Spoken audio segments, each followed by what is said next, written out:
एक रात में मीडिया ने खान सर को फैसल खान बना दिया। कल तक जो शख्स करोड़ों छात्रों के लिए सिर्फ खान सर थे, आज अचानक उसकी पहचान बदल दी गई। टीवी स्क्रीन पर, सोशल मीडिया की बहसों में, अखबारों की हेडलाइन में और राजनीतिक चर्चाओं में एक ही नाम उछाला जाने लगा, फैसल खान। एक शिक्षक को हिंदू मुस्लिम के नाम पर नफरत की बीज की तरह समाज में बोने जाने लगा और फिर सवालों की बौछार शुरू हो गई। कोई पूछ रहा है कि आखिर इस कोचिंग वाले के पास इतना पैसा कहां से आया। कोई इनकी कमाई का हिसाब मांग रहा है, कोई उसे शिक्षा नहीं कारोबार का चेहरा बता रहा है। लेकिन इस शोर में एक सच दबाया जा रहा है। सच ये कि भारत में अगर किसी एक शिक्षक ने प्रतियोगी परीक्षाओं की तैयारी को लाखों रुपए की पहुंच से निकालकर हजारों और सैकड़ों रुपए तक पहुंचाया है, तो उनमें सबसे बड़ा नाम खान सर का है। जिस दौर में यूपीएससी, एसएससी, रेलवे और दूसरी प्रतियोगी परीक्षाओं की कोचिंग के नाम पर छात्रों से 50,000 से 1 लाख और 1.5 लाख रुपए तक वसूले जाते थे, उस दौर में खान सर ने कई कोर्स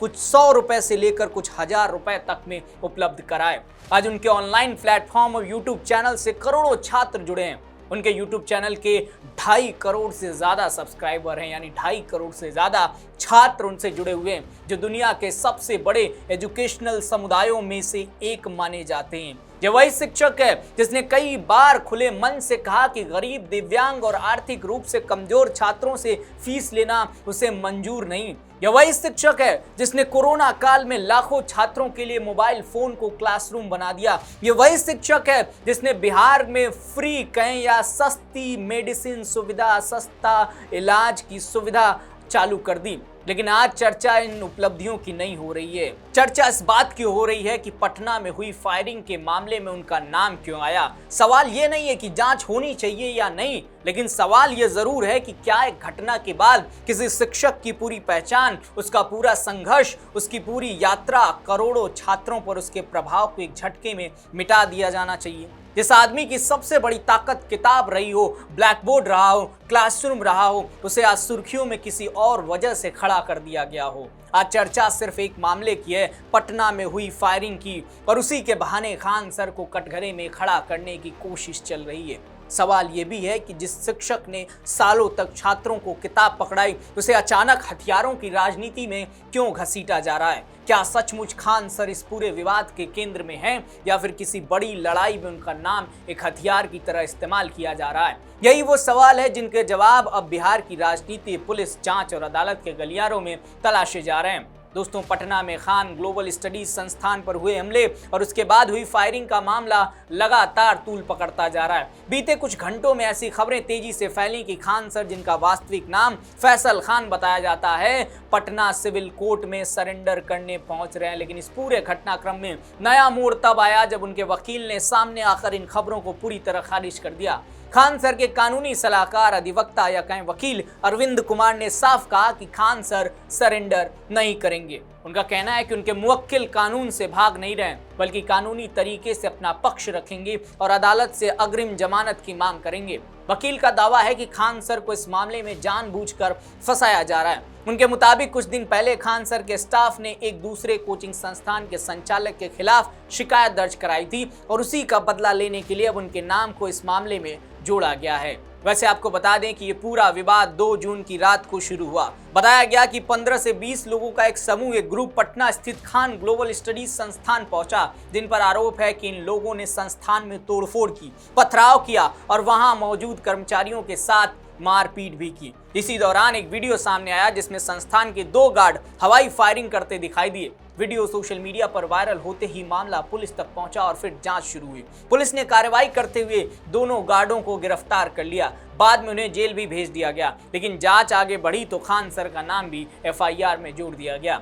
पुलिस का कहना है कि गार्डों ने पूछताछ में बयान दिया कि उन्हें कहा गया था गोली चलाओ, बाकी हम देख लेंगे। इसी बयान के आधार पर खान सर के खिलाफ भी मामला दर्ज किया गया। दोस्तों, खान सर पर हत्या के प्रयास और आर्म्स एक्ट समेत गंभीर धाराओं में केस दर्ज हुआ है। पुलिस ने भारतीय न्याय संहिता की धारा 109 के तहत भी कार्रवाई की है। हालांकि खान सर का पक्ष इसमें बिल्कुल अलग है। खान सर का कहना है कि उनके संस्थान पर हमला हुआ था, उनके गार्डों और कर्मचारियों को पीटा गया। ऐसे हालात में गार्डों ने अपनी और संस्थान की सुरक्षा के लिए हवा में गोली चलाई।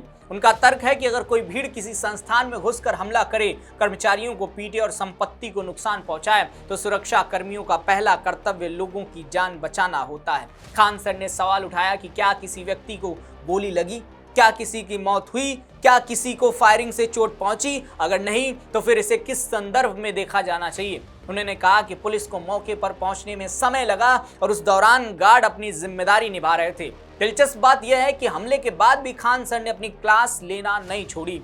एक नया वीडियो सामने आया जिसमें वे छात्रों को पूरी घटनाक्रम समझाते दिखाई दे रहे हैं। वीडियो में सीसीटीवी फुटेज दिखाते हैं और दावा करते हैं कि उनके गार्ड को सड़कों पर बेरहमी से पीटा गया, लेकिन उस पर चर्चा नहीं हो रही है। वे छात्रों से कहते हैं कि असली मुद्दे से ध्यान भटकाया जा रहा है। खान सर ने यह भी कहा कि अगर खान ग्लोबल स्टडीज जैसे संस्थान बंद हो गए तो प्रतियोगी परीक्षाओं की तैयारी करने वाले छात्रों पर आर्थिक बोझ बढ़ जाएगा, कोचिंगों की फीस बढ़ा दी जाएगी। उनका दावा है कि अगले कुछ महीनों में कोचिंग संस्थानों की फीस 1 लाख से 1.5 लाख रुपए तक पहुंच सकती है और यहीं से यह मामला सिर्फ फायरिंग का नहीं रह जाता बल्कि शिक्षा और कोचिंग इंडस्ट्री की लड़ाई जैसे दिखाई देने लगता है। दोस्तों, खान सर सालों से खुद को कम फीस में शिक्षा देने वाले शिक्षक के रूप में पेश करते रहे।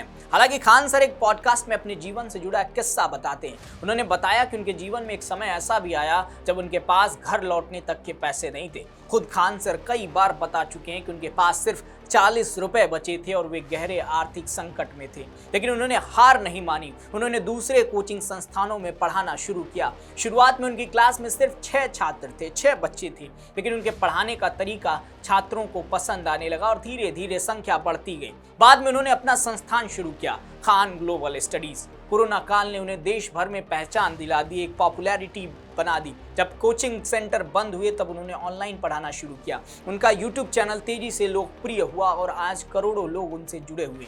उनकी फीस को लेकर भी हमेशा चर्चा रही है, जहां कई कोचिंग संस्थान प्रतियोगी परीक्षाओं की तैयारी के लिए हजारों और लाखों रुपए वसूलते हैं। वहीं खान सर के कोर्स अपेक्षाकृत बेहद कम फीस और उपलब्ध रहे हैं। वे कई बार दावा कर चुके हैं कि गरीब और दिव्यांग छात्रों से उन्होंने फीस नहीं लिया है, उन्हें विशेष छूट दी है। यही वजह है कि आज जब उनके खिलाफ कार्रवाई की खबरें सामने आती हैं तो बड़ी संख्या में छात्र उनके समर्थन में खड़े दिखाई देते हैं। हालांकि बीते दिन झड़प के बाद पुलिस की गाड़ी रात भर उस संस्थान के पास पहुंचती है, पूरा छावनी में तब्दील होता है, छात्रों से वहां से हटने की अपील की जाती है, लेकिन बड़ी संख्या में छात्र डटे रहते हैं। उनका कहना था कि वे अपने शिक्षक के साथ खड़े हैं। हालांकि अब इस पूरे मामले की अगली कड़ी अदालत में लिखी जाएगी। सोमवार को खान सर की अग्रिम जमानत याचिका दाखिल किए जाने की तैयारी है। वहीं गिरफ्तार गार्डों की जमानत याचिका पर भी सुनवाई होनी है। एक तरफ पुलिस अपनी जांच को आगे बढ़ा रही है तो दूसरी तरफ खान सर और उनकी कानूनी टीम इसे साजिश बता रही है। लेकिन इन सब के बीच सबसे बड़ा सवाल अभी भी वही है,